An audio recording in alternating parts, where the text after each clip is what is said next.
o futuro.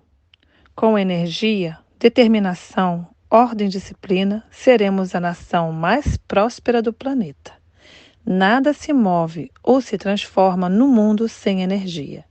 Energia é tudo aquilo que é capaz de produzir trabalho. Toda a história das civilizações pode ser escrita a partir das formas de energia que em cada época foram utilizadas.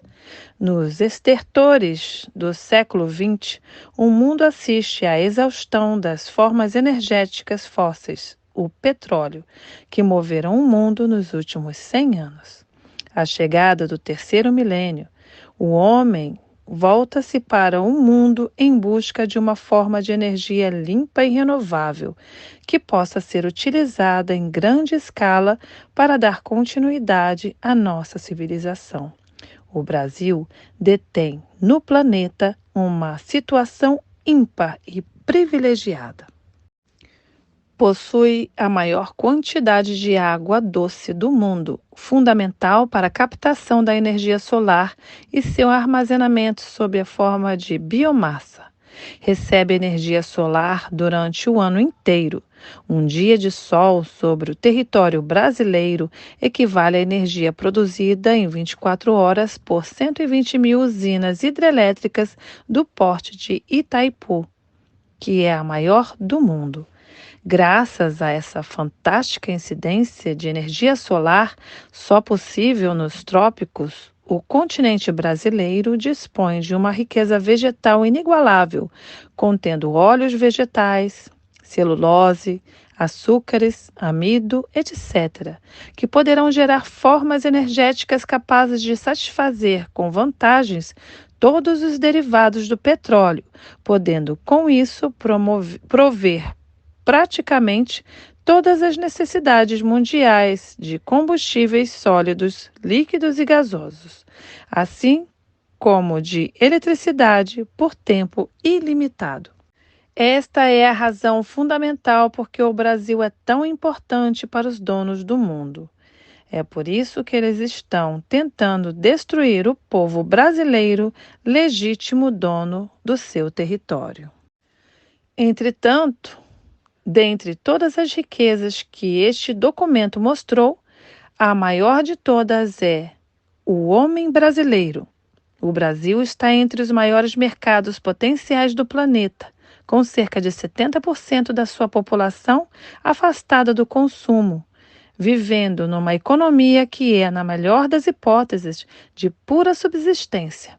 Cumpre dar a essa nossa gente as condições de vida que implicam um pleno emprego, participando ativamente da produção e do consumo, criando-se uma economia pujante, poderosa, autossuficiente, que tornará o Brasil a mais justa, a mais generosa e a maior civilização do terceiro milênio. Manifesto do Prona, em 6/4/1989. O desaparecimento da autoridade.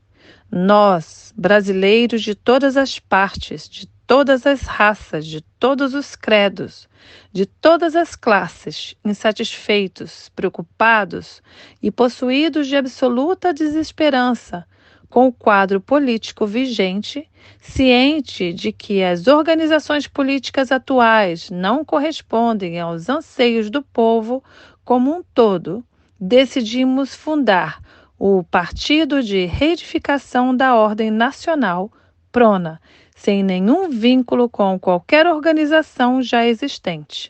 O Brasil vive, em nosso tempo, um momento crucial de sua história como nação, talvez o pior, se a análise for feita em termos de alguns parâmetros, como economia, educação e saúde. Esmagado pela pressão de seus credores internacionais, assolado por crises internas, o país vem mergulhando, nas últimas décadas, em um processo de indefinição política, onde é notória a ausência de autoridade em tudo aquilo que se faz ou que se planeja fazer. Da ação centralizadora das décadas de 60 e 70, que esmagava o livre pensamento e silenciava as vozes de oposição, chegou-se num processo dialético à sua antítese, a não autoridade, a não decisão, a não realização, a inação, a quase anarquia.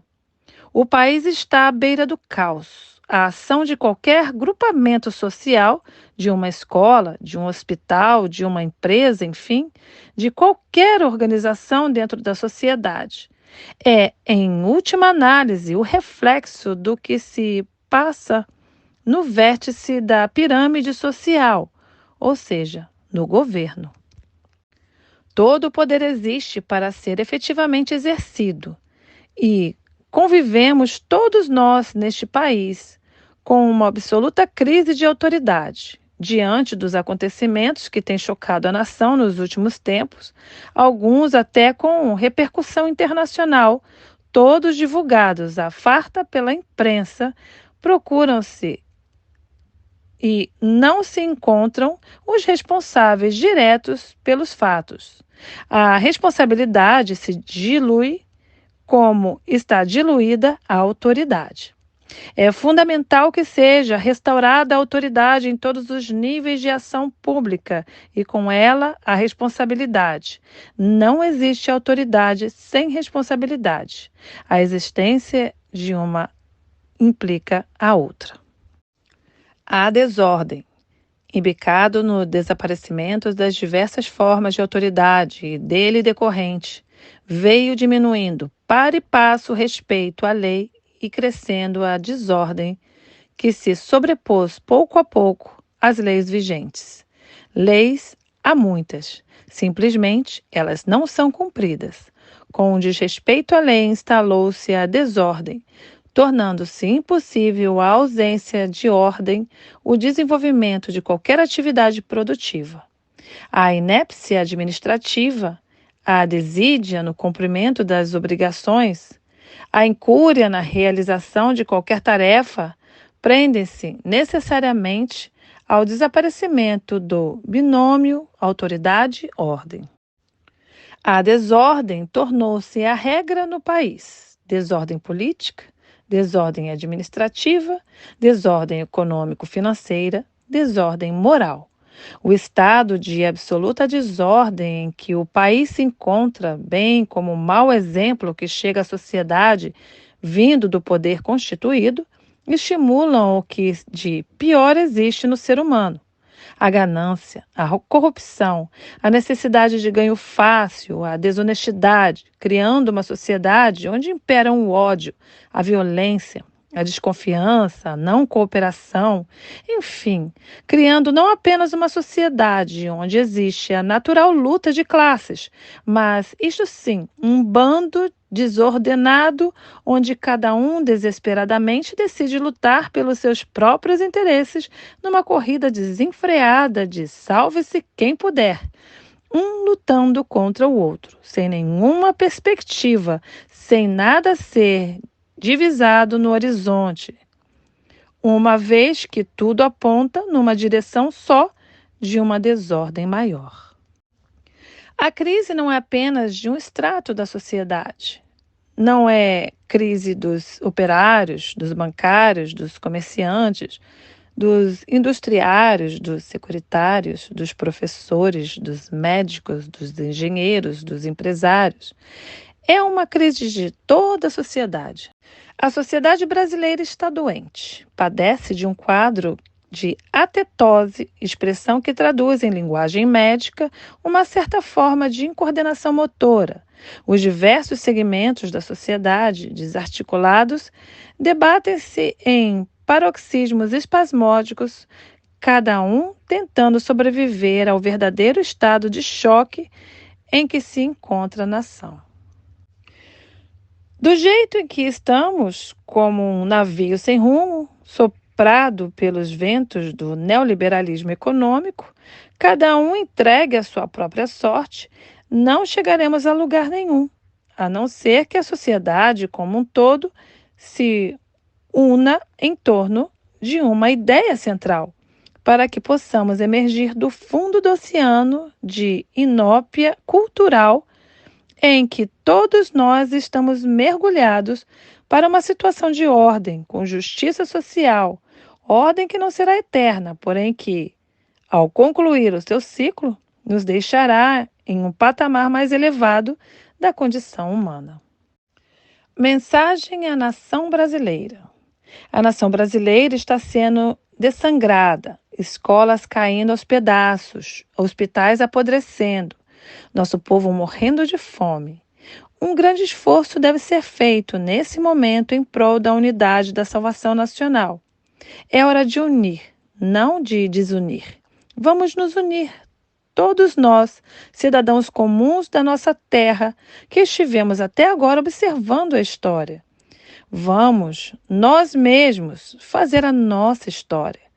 Vamos unir, portanto, rua com rua, bairro com bairro, cidade com cidade, estado com estado, todos falando a mesma língua, a língua de uma grande nação, próspera e rica, que está sendo a maior nação do mundo no século XXI. É preciso mudar toda a concepção política atual, a fim de que se possa revigorar, fortalecer, engrandecer e salvar nossa pátria.